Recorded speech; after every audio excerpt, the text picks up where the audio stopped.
Bienvenidos y bienvenidas a este video sobre el enfoque teórico y metodológico de la pedagogía crítica. En este espacio exploraremos los fundamentos teóricos y metodológicos de esta perspectiva y miraremos algunas de las relaciones que tiene con la práctica docente.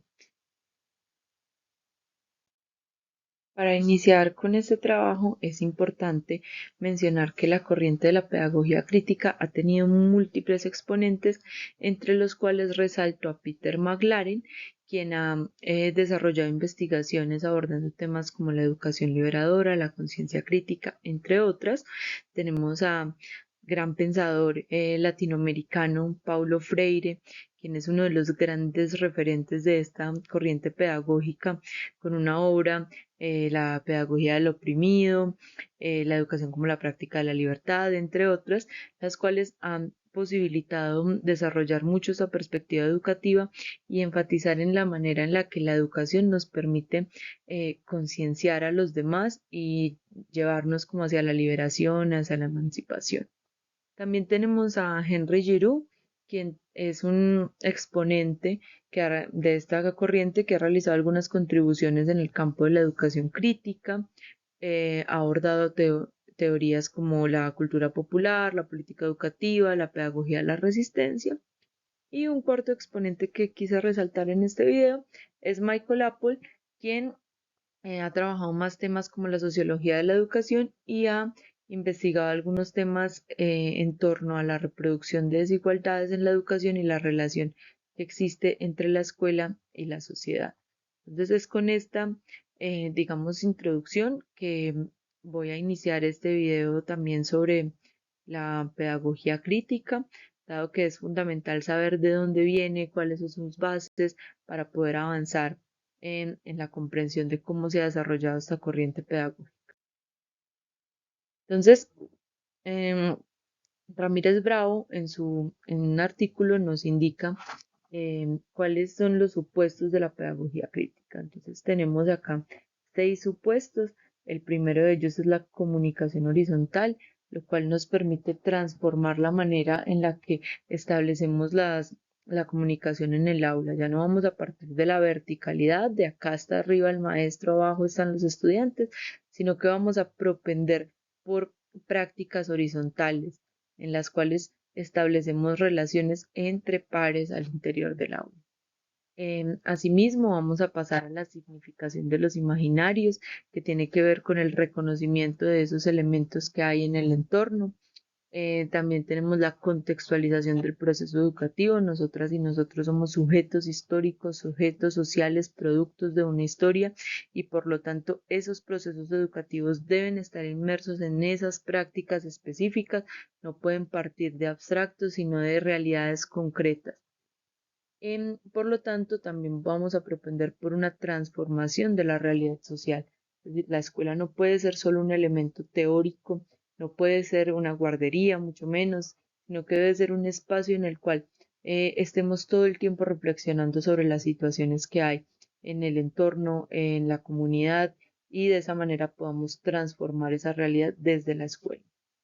Asimismo, tenemos la humanización de los procesos educativos, lo cual es fundamental porque nos lleva a pensar qué elementos de ese contexto podemos llevar al aula y empezar a establecer unas relaciones más humanas allí, entendiendo también que somos sujetos, que tenemos unas emociones, unos pensamientos, entonces que vamos a desarrollar eso desde el cognitivo, pero también desde la emoción, pero también desde la práctica. Y por eso también vamos a la participación social. No, no sirve de nada una gran teoría si ésta no puede estar inmersa en una sociedad, si no tiene una forma de ser utilizada en esos espacios en los cuales la comunidad tiene un impacto. Por lo tanto, es fundamental que estos 6 elementos estén inmersos dentro de la pedagogía crítica. Eso nos dice Ramírez Brown. Adicionalmente, tenemos que la pedagogía crítica entonces es un enfoque que cuestiona las estructuras de poder y desigualdad que están presentes en la sociedad. Y en ese sentido, entiende que la educación no es un conocimiento neutral, sino que tiene unas influencias de los valores, de las creencias, de los imaginarios, de los contextos culturales y por lo tanto tiene unos elementos que son claves. El primero de ellos es cuestionar. No vamos a estar en una corriente de la pedagogía crítica si no cuestionamos lo que hay a nuestro alrededor, si no nos preguntamos por qué sucede esto, qué pasa con esto, ¿sí? ¿De dónde sale esto? Asimismo, tenemos que pasar al diálogo. Hay que dialogar con los pares, hay que dialogar con el maestro, hay que dialogar con la comunidad educativa, hay que dialogar con el barrio que está alrededor de la escuela, hay que dialogar con la ciudad, con la nación, con el mundo, ¿sí?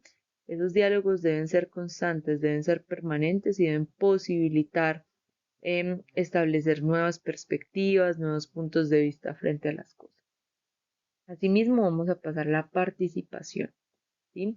Esos diálogos nos deben llevar a participar en las dinámicas sociales que se establecen y a reflexionar sobre lo que está sucediendo para luego volver a actuar. ¿Sí? Entonces participamos, reflexionamos, actuamos.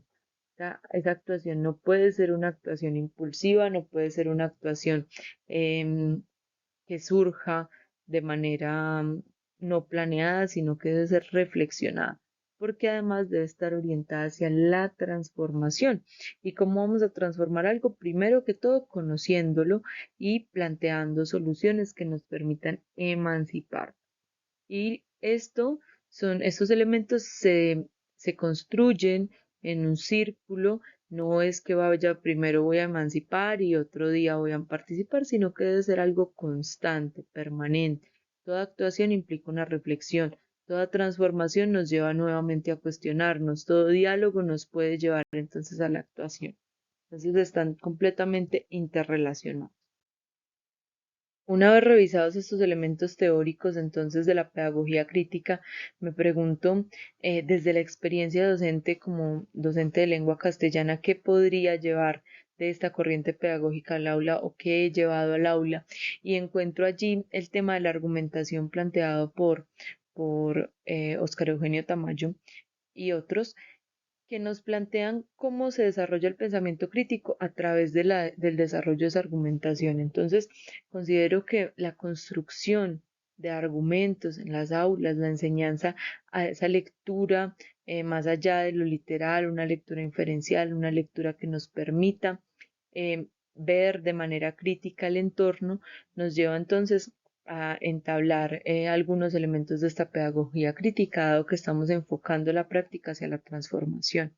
Asimismo, creo que llevar algunas de las realidades al aula y poder allí analizarlas, discutirlas y debatirlas también es una práctica que nos posibilita em, entablar como esos puentes necesarios y obligatorios entre la educación y el barrio, el contexto, la nación, lo local. Bueno, considero entonces que es a través de esta posibilidad de unir en la educación lo que se vive por fuera de las aulas y lo que tenemos en las aulas que logramos llevar a cabo esta corriente pedagógica enfocada hacia la transformación social.